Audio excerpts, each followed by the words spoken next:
بسم اللہ الرحمن الرحیم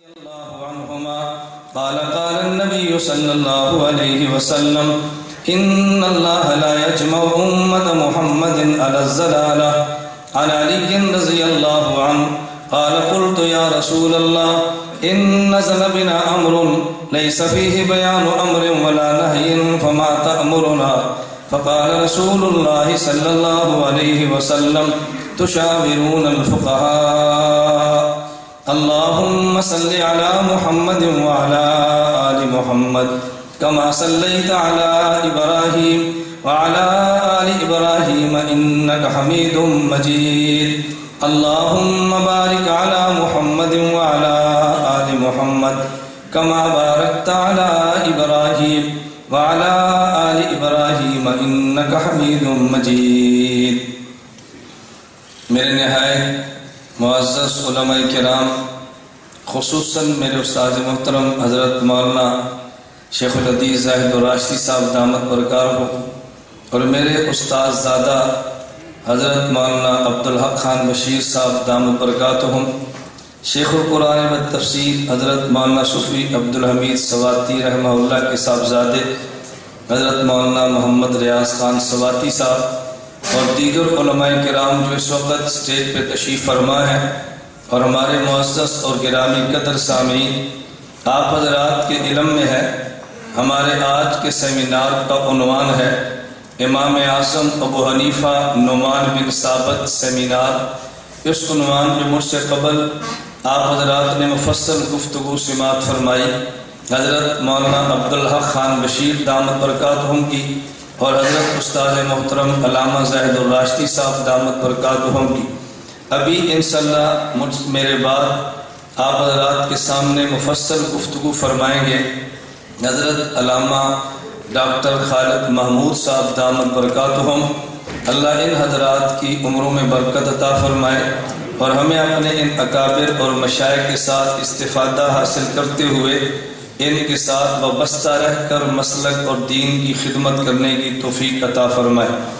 میں آپ کی خدمت میں صرف دو باتیں عرض کروں گا۔ نمبر ایک، ہم نے سیمینار امام اعظم ابو حنیفہ منعقد کیوں کیا اور خصوصاً بیاد شیخین منعقد کیوں کیا۔ نمبر دو، اپنے مسلک کے حوالے سے امام اعظم ابو حنیفہ رحمۃ اللہ علیہ کی ذات گرامی پر بعض رقیق اور باریک شبہات وہ جو عوام الناس میں پیش کر کے امام ابو حنیفہ رحمۃ اللہ علیہ کی ذات گرامی سے دور کرنے کی کوشش کی جا رہی ہے، ان شبہات کا بڑے اختصار سے میں آپ کی خدمت میں انشاءاللہ جواب عرض کروں گا۔ ایسے اجتماعات اور سیمیناروں میں اللہ گواہ ہے بغیر تصنع، بغیر تکلف اور بغیر بناوٹ کے میں اگر قسم اٹھوں تو اس بات پہ حانس نہیں ہوں گا۔ میں دل کی کیفیت عرض کر رہا ہوں کہ میری اپنی قلبی خواہش ہوتی ہے کہ جہاں پر ہمارے مشائخ اسٹیج پر موجود ہوں میں ان کی گفتگو کروں، ان سے استفادہ کروں، ان کی گفتگو کے نوٹ بھی کروں اور آئندہ نسلوں میں اپنے اکابر کے علوم کو منتقل کروں۔ لیکن مجھ سے بعض وابستہ کارکن اور حضرات کا اپنا تقاضا ہوتا ہے کہ ایسے سیمیناروں میں تجھے بھی کچھ نہ کچھ کہنا چاہیے۔ اس لیے میں ان حضرات کو کم پر اپنی گفتگو عرض کرتا ہوں۔ میں نے اس کے لیے دو باتیں عرض کرنے کا میں نے آپ حضرات کی خدمت میں ارادہ کیا ہے۔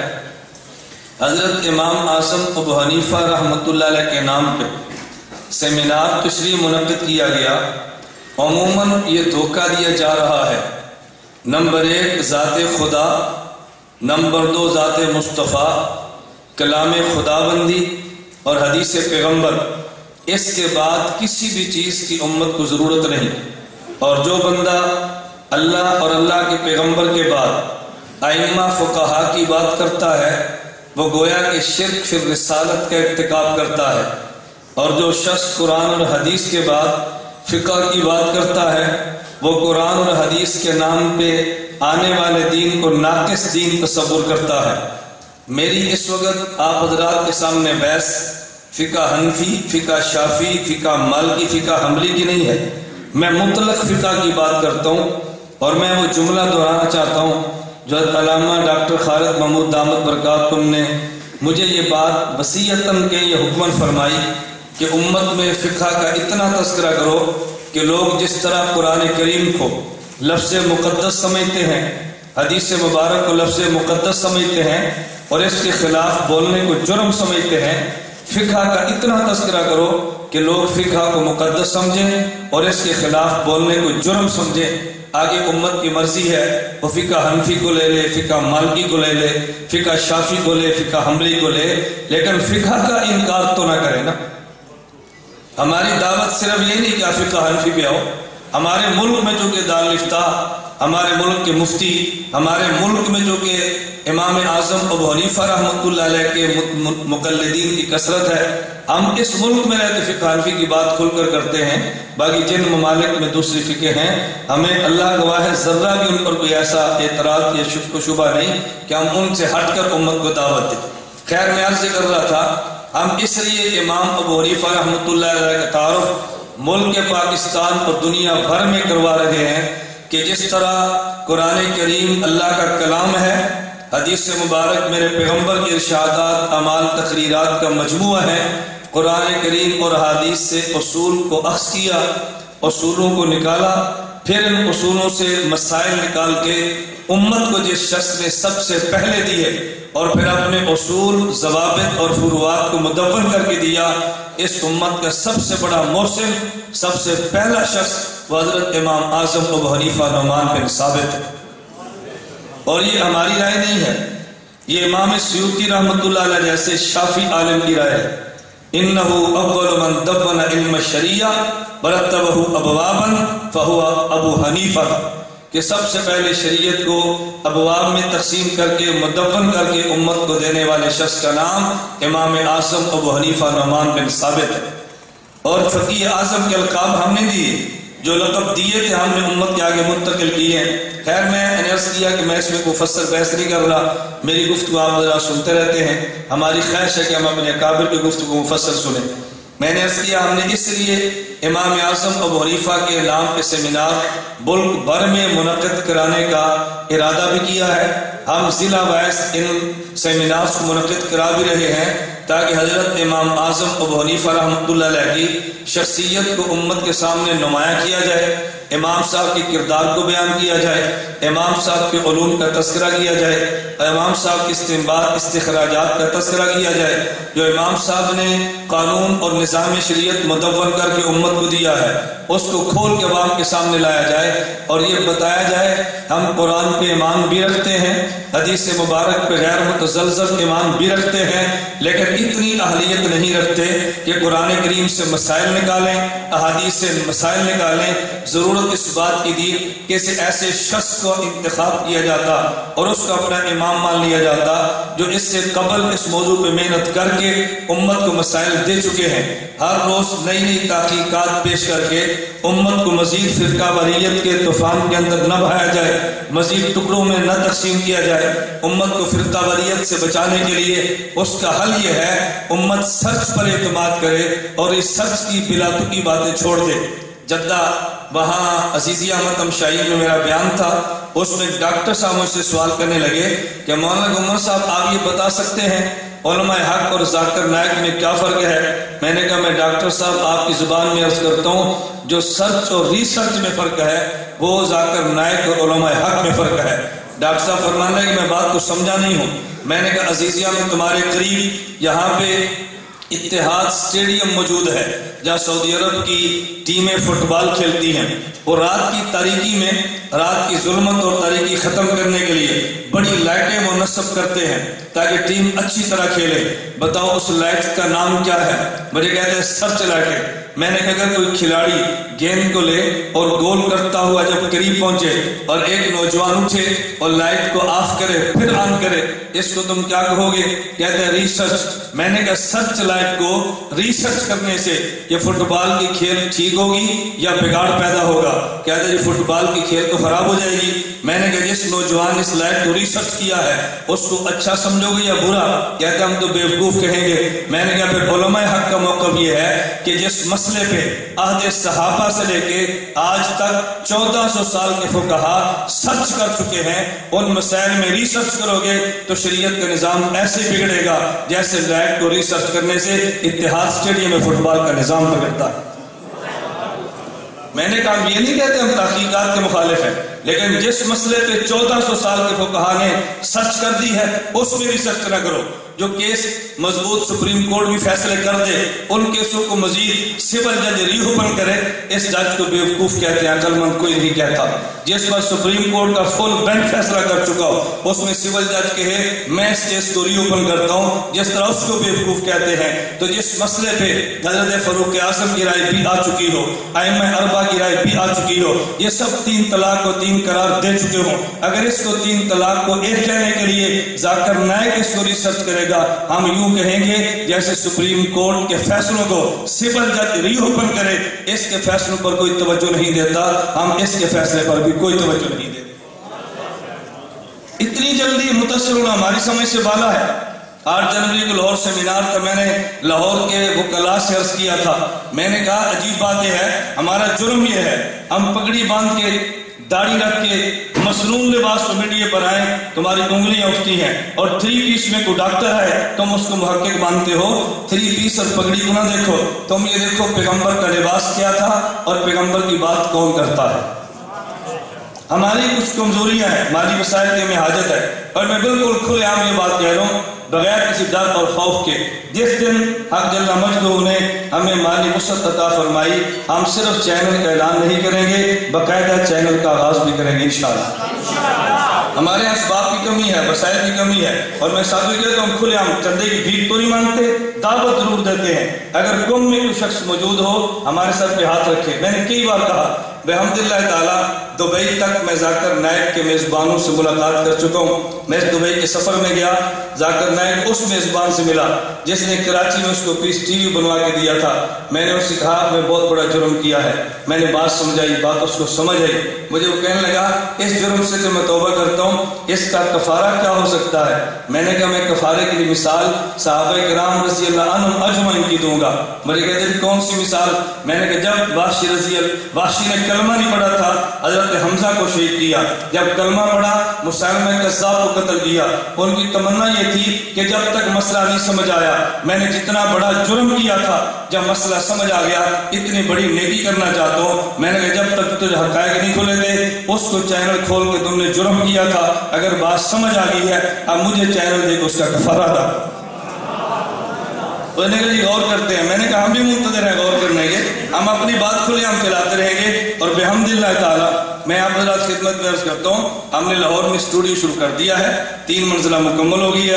ایک کیمرہ 2.5 لاکھ کا ہے، پروجیکٹر کے پیسے ہیں، اور ہمارے پاس اتنے وسائل نہیں ہیں. یہ آپ کے سامنے ہماری ٹیم بیٹھی ہے، یہ گجرانوالے کی نہیں ہے، یہ بحمداللہ میں کابر علماء دیوبند کی جوتیوں کے صدقے میں کہتا ہوں یہ میری پرسنل ٹیم ہے جو میں نے بہت کم عرصے میں تیار کی ہے.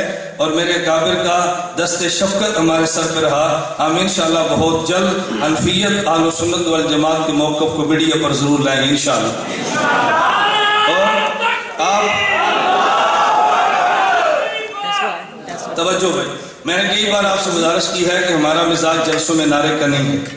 ابھی استاد محترم فرما رہے تھے آپ کے سامنے ہے بھئی اس کو وکیل احناف کہو، علامہ صاحب دانگرگاہ فرماتے ہیں تشہیر احناف فرماؤ، مفتی نعمان صاحب نے دونوں کی رعایت فرمائی ہے.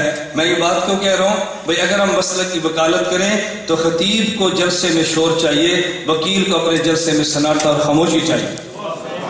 میں نے وہ دارو قتل چھوڑ دیا. کئی بار مجھے احباب نے کہا، میں نے ایک بار استاد جی سے دیا تھا، میں نے کہا استاد جی میری ضرورت ہے، میں دیہاتوں سے اٹھا ہوں، میں نے بہت اوپر تک جانا ہے، ابھی تک میں جو بازو چڑھا کے بیان کر رہا تھا یہ میری ضرورت تھی. سب کہتے تھے ایجنسی کا ہے. میں نے کہا تھوڑا سا گرج کر بات کہو، گرج کر کہو تو قوم کہتی ہے ایجنسی کا نہیں ہے. اب اس نے مان لیا ہے یہ ایجنسیوں کا نمائندہ نہیں، ان اکابر علماء دیوبند کا نمائندہ.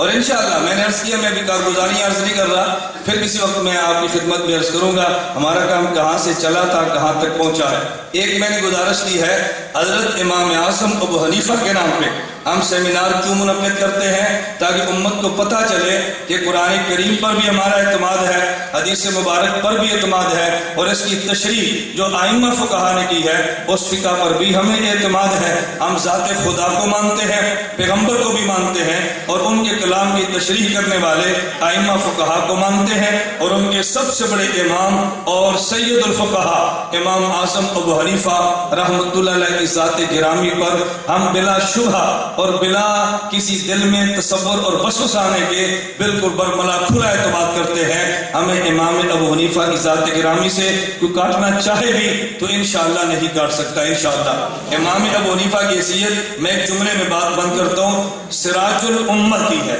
کس کی ہے؟ سراج الامت۔ سراج الامت کا معنی امت کا چراغ ہے۔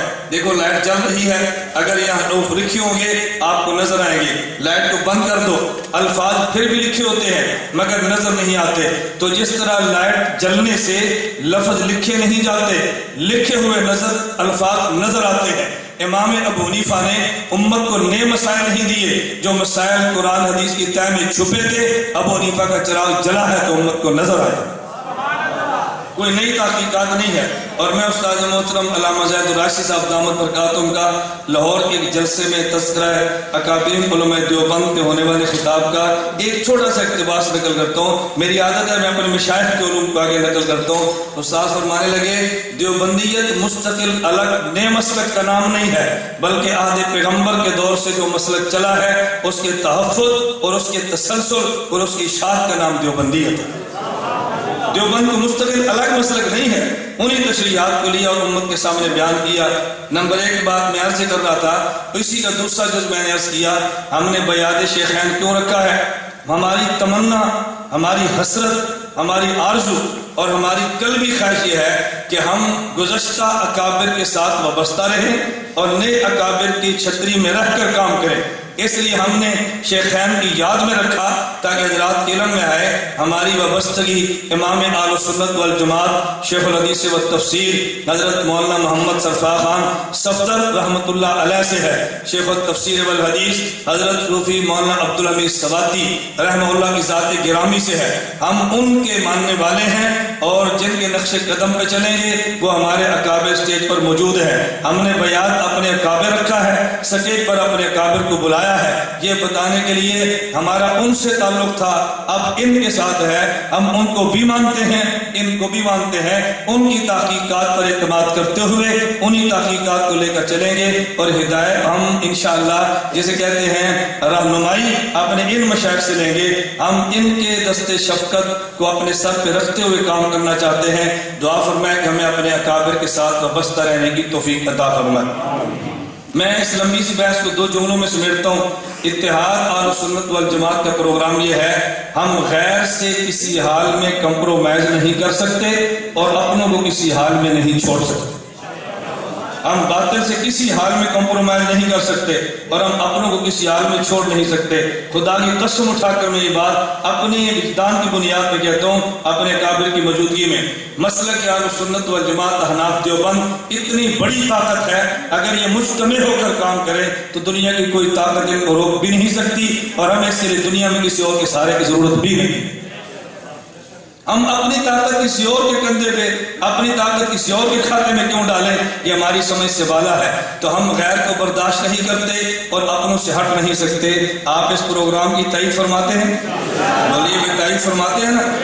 ہم اپنوں کو چھوڑیں گے نہیں اور غیروں کو جی ہم اپنوں کے خلاف کبھی آواز نہیں اٹھائیں گے اور غیروں کے خلاف ہم خاموش بھی نہیں رہ سکتے، لیکن ہماری جنگ خالص دلائل کی ہے، یہ لوہے کی جنگ نہیں ہے۔ اس ملک میں دلائل کی جنگ ہے اور ہم دلائل کی جنگ انشاءاللہ لڑیں گے، تو دنیا اگر پلیٹ فارم پہ لڑی جا سکتی ہے۔ میں آخری گزارش آپ کی خدمت میں عرض کرتا ہوں، حضرت امام اعظم ابو حنیفہ رحمۃ اللہ علیہ کا نام گرامی نعمان ہے، کنیت ابو حنیفہ ہے، لقب امام اعظم ہے۔ بعض لوگوں نے کہا، میں رات حفظ آباد میں تھا، ساتھی خود پوچھ رہے تھے کہ بہت سارے لوگ کہتے ہیں تمہاری نسبت ایک لڑکی کی طرف ہے، ان کی بیٹی کا نام حنیفہ تھا اس لیے ابو حنیفہ کہتے ہیں۔ تمہاری مذہب کی نسبت بھی حنفی، تم ابو حنیفہ کی بیٹی کی نسبت کرتے ہو۔ میں نے کہا تمہیں تاریخ کا علم بھی نہیں ہے، تمہیں عربی کا علم بھی نہیں ہے۔ اگر تاریخ جانتے تمہارے علم میں ہوتا امام اعظم ابو حنیفہ کا ایک ہی بیٹا تھا جسے حماد کہتے ہیں، نہ بیٹی تھی نہ بیٹی کی وجہ سے ابو حنیفہ کہا۔ تمہیں تاریخ کا علم نہیں تھا اور عربیت سے جو جہالت ہے، تم نے سمجھا کہ عربی زبان میں ابن کا معنی ہمیشہ باپ ہوتا ہے، ہمیشہ باپ نہیں ہوتا، کبھی ابن کا معنی باپ ہوتا ہے، کبھی ابن کا معنی والا ہوتا ہے۔ عبد الرحمن بن صخرہ نام ہے، کنیت ابو ہریرہ، بلی کے بچے والا۔ حضرت علی رضی اللہ عنہ کا نام ہے، ابو تراب کنیت ہے، تراب مٹی ہے، یہ مسجد نبوی میں لیٹے تھے، حضور فرمایا قم یا ابا تراب، اے مٹی والے اٹھ جا، تو ابو تراب کا معنی مٹی والا ہے۔ نام عبداللہ ہے اور کنیت ان کی ابو بکر ہے۔ بکر کا معنی پہل کرنا، جو کہ نبوت کا ساتھ دینے میں ہر موقع پہ پہل کی ہے، دنیا ان کو ابو بکر کہتی ہے۔ نام نعمان بن ثابت تھا اور حنیفہ سے مراد دین خالص، یہ جو کہ سب سے پہلے دین خالص کو اصول الفروع کے اعتبار سے لکھوانے والے ابو حنیفہ تھے، اس لیے ان کو ابو حنیفہ کہتے ہیں۔ تو جس طرح عبد الرحمن بن صخرہ کو ابو تراب کہتے ہیں، ابو ہریرہ کہتے ہیں، علی بن ابی طالب رضی اللہ عنہ کو ابو تراب کہتے ہیں، حضرت عبداللہ کو ابو بکر کہتے ہیں، نعمان بن ثابت کو ابو حنیفہ کہتے ہیں۔ اور میں ایک نکتہ عرض کروں گا، اس پر توجہ فرمائیں۔ آج سنیوں کے ساتھ پوچھے، اکثریت اہل سنت والجماعت کی وہ ہے، پوچھو حضور کے جانشین کا نام کیا ہے، کہتے ہیں حضرت ابو بکر۔ نام تو ابو بکر نہیں تھا، نام تو عبداللہ ہے۔ نام کو کم جانتے ہیں، ابو بکر کو زیادہ جانتے ہیں۔ پوچھو تم کس امام کے مقلد ہو، کہا جی امام اعظم ابو حنیفہ کے، حالانکہ نام ابو حنیفہ نہیں تھا، نام تو ان کا نعمان تھا۔ کنیت اور شہرت ابو حنیفہ سے ہے۔ اس کی وجہ کیا ہے؟ ایک جانشین پیغمبر ہے اور ایک جانشین صحابہ ہے۔ امام ابو حنیفہ حضرت امام ابو بکر کا نام عبداللہ تھا اور ان کا مشن ابو بکر تھا۔ بکر کا معنی پہل کرنے والا، اعلان نبوت ہوا، پہلے کلمہ پڑھا ابو بکر۔ میرے پیغمبر نے دولت مانگی، پوری دولت دینے میں پہل کرنے والا ابو بکر۔ کماری لڑکی مانگی، پہل میں بلکہ دینے والا ہی ابو بکر۔ نبی پاک مکہ سے مدینہ چلے، سب سے پہلے نبی کا ہم سفر ابو بکر ہے۔ حضور غار میں گئے، جو پہل کرنے والا ابو بکر ہے۔ نبی بدر میں گئے ہیں، پیغمبر کا پہلا ساتھی ابو بکر ہے۔ حضور مزار میں گئے ہیں، صحابہ میں سب سے پہلے نبی کے مزار میں جانے والا ابو بکر۔ قیامت کا دن ہوگا، پیغمبر کے ساتھ اٹھنے میں پہل کرنے والا ابو بکر۔ جب جنت میں جائیں گے تو پہل کرنے والا ابو بکر۔ ان کا نام عبداللہ ہے، ابو بکر مشن ہے، ابو بکر ان کا مشن ہے۔ نام حضرت نعمان ہے اور دین حنیف کو لکھوانے میں پہل کرنا یہ ان کا مشن ہے۔ خدا کو صدیق کا مشن اتنا پسند آیا کہ نام پردہ خفا میں چلا گیا، ابو بکر دنیا میں عام ہو گیا۔ حضرت امام کا مشن اتنا پسند آیا، نعمان پردہ خفا میں چلا گیا، مشن ابو حنیفہ عام ہو گیا۔ یہ تو خدا کا انتخاب ہے۔ اور آج بھی تم جاؤ، میں تمہیں دعوت فکر دیتا ہوں میرے گجرانوالہ کے دوستوں، آج بھی تم تشریف لے جاؤ اور یہ جا کر دیکھنا مسجد نبی میں حباب سے کہتا ہوں، نبی کریم صلی اللہ علیہ وسلم کا مثال کے طور پہ یہ مسجد نبی ہے، یہ حضور کا روزہ ہے۔ اس کے پیچھے آپ دیکھیں یہاں وہ چھتریاں بنی ہیں، ایک چھتری دوسری چھتری، آگے دیکھیں پھر جدید مسجد کا جو ستون ہے، نبی پاک صلی اللہ علیہ وسلم کا روزہ، سامنے چھتریاں دو، پھر جو پیچھے ستون ہے، آپ ذرا اوپر نگاہ اٹھا کے دیکھیں تو صحیح۔ مسجد نبی میں کھڑے ہو جائے، قبلہ آپ کی کمر پر ہے، یا مسجد نبی میں کھڑے ہو قبلے کی طرف منہ کریں، ادھر دیکھیں ابو بکر، آگے دیکھیں عمر، پھر دیکھیں عثمان، پھر دیکھیں علی، پھر دیکھیں عباس، پھر دیکھیں حسن اور حسین، اور پیچھے دیکھیں نعمان بن ثابت۔ مجھے ایک شخص مدینہ منورہ کہنے لگا کہ مولانا آپ یہاں کیوں بیٹھتے ہیں؟ میں جب گھر میں مدینہ میں جاؤں وہاں اس جگہ پہ بیٹھتا ہوں جس ستون میں امام ابو حنیفہ کا نام درج ہے۔ مجھے ایک شخص کہنے لگا یہاں کیوں بیٹھتے ہیں؟ میں نے کہا یہ بتانے کے لیے اور یہ تصور کرتے ہوئے کہ خدا نے علم و عمل ہمیں روزے والے پیغمبر کو دیا ہے، روزے والے پیغمبر نے اصحاب پیغمبر کو دیا ہے، اصحاب پیغمبر نے نعمان بن ثابت ابو حنیفہ کو دیا ہے، امام ابو حنیفہ نے پوری امت اور ہمیں دیا۔ میں نے کہا میں اس لیے یہاں بیٹھوں ساری نسبتوں کو لینے کے لیے، آگے مالک بن انس، آگے احمد بن حنبل، آگے محمد بن ادریس شافعی۔ میں نے کہا دیکھو تم کہتے ہو سعودیہ والے اماموں کو نہیں مانتے، آج میرے امام کا نام بھی میرے پیغمبر کے روزے کے سامنے درج ہے۔ حضور کا روزہ بھی رہے گا، اصحاب پیغمبر کے نام بھی رہیں گے، ہمارے امام کا نام بھی رہے گا۔ نہ تم صحابہ کو چھوڑ سکتے ہو، نہ پیغمبر کو چھوڑ سکتے ہو، نہ ائمہ فقہا کو چھوڑ سکتے ہو۔ نمبر 2 کیا جی دیکھو امام اعظم کہتے ہیں، اور جہالت کی انتہا یہ ہے، ہمارے ملک میں کانفرنس شروع ہیں، امام اعظم صلی اللہ علیہ وسلم کانفرنس۔ بھئی تمہیں کیا ہو گیا؟ کہا جی سب سے بڑے امام تو اللہ کے نبی تھے، تم نے شرک فی رسالت کیا ہے، تم نے حضور کے مقابلے میں حضور سے بڑا امام مانا۔ میں نے کہا کیوں ہمارے اوپر الزام لگاتے ہو؟ کل کو تم یہ بھی جلسے شروع کر دو، قائد اعظم صلی اللہ علیہ وسلم کانفرنس۔ لوگ پوچھے کیا ہوا؟ کہوگے جی سب سے بڑے قائد تو حضور ہیں، یہ پاکستان والوں نے جرم کیا جو محمد علی کو قائد اعظم کہا۔ میں نے کہا تم مل کر ایک اور کانفرنس کرو، فاروق اعظم صلی اللہ علیہ وسلم کانفرنس۔ لوگ پوچھے کیا ہوا؟ وہ جی سب سے بڑے حق اور باطل میں فرق کرنے والی پیغمبر کی ذات ہے، لوگوں نے یہ شرک کیا حضور کے ساتھ، شرک فی رسالت ہے کہ عمر کو فاروق اعظم کہتے ہیں۔ کل ایک اور جلسہ کرو، صدیق اکبر صلی اللہ علیہ وسلم کانفرنس۔ لوگ پوچھے کیا ہوا؟ وہ جی سب سے بڑے صدیق حضور کی ذات ہے۔ میں نے کہا کتنا بڑا تم نے امت کو دھوکہ دیا ہے۔ جب پاکستان بنا، مسلم لیگ کے جتنے لیڈر اور قیادت تھی ان میں بڑے قائد کا نام محمد علی جناح تھا، صحابہ سارے فاروق تھے، ان میں بڑے فاروق اعظم عمر بن خطاب تھے، حضرت پیغمبر کے صحابہ سارے صدیق تھے، ان میں بڑے صدیق ابو بکر صدیق اکبر تھے۔ صحابہ کے بعد فقہا بہت سے گزرے ہیں، ان میں سب سے بڑے فقیہ اور امام نعمان بن ثابت امام اعظم۔ کیوں دھوکہ دیتے امت کو؟ کیوں دھوکہ دیتے؟ بلا وجہ دھوکے دے کے امت کو ائمہ سے دور کرو۔ ہمارے ذمہ ہے ان دھوکوں کو صاف کریں اور امت کے سامنے صحیح صورتحال کو پیش کریں۔ میں اچھا پھر امام حنیفہ کی تم تقلید کرتے ہو، تمہارے امام کی تو کتاب ہی نہیں ہے۔ میں نے کہا کل کوئی تمہیں عیسائی کہہ دے گا تم حضور کا کلمہ پڑھتے ہو، تمہارے نبی نے کوئی کتاب ہی نہیں لکھی، تم ان کو کیا جواب دو گے؟ کہیں گے ہم جواب دیں گے حضور کو لکھنے کی ضرورت نہیں تھی، ان کے شاگردوں نے جو لکھ لی تھی۔ میں نے کہا ہمارے امام کو ضرورت نہیں تھی، ہمارے امام کی شاگردوں نے جو لکھ لی تھی۔ کوئی ایسی بات کرو جو میں سمجھ تو آئے نا۔ خیر میں نے عرض یہ کیا ہے، اللہ مجھے اور آپ کو اپنے مسلک پر ثابت قدمی کے ساتھ قائم رہنے کی توفیق عطا فرمائے۔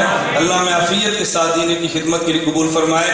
میں آخر میں پھر یہ گزارش کروں گا آپ کی خدمت میں، ہم آج یہ طے کریں ہم نے گزشتہ اکابر کی تعلیمات پہ چلنا ہے اور اپنے موجودہ اکابر کے ساتھ رہنا ہے۔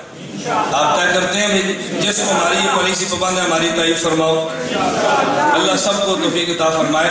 بس ہم یہ گزارش کریں کہ فتنوں کا دور ہے، امت میں بہت توڑ پھوڑ شروع ہے، اللہ کے لیے اپنے اکابر کو مت چھوڑو، انہی کے ساتھ رہنے میں خیر ہے، انہی کے ساتھ رہنے میں بھلائی ہے۔ کبھی کو بات نہ بھی سمجھ آئے، ایک وقت آتا ہے اللہ پاک بار سمجھا دیتے ہیں۔ اللہ مجھے اور آپ سب کو مسلک کی خدمت کے لیے عافیت کے ساتھ قبول فرمائے۔ وآخر دعوانا ان الحمدللہ۔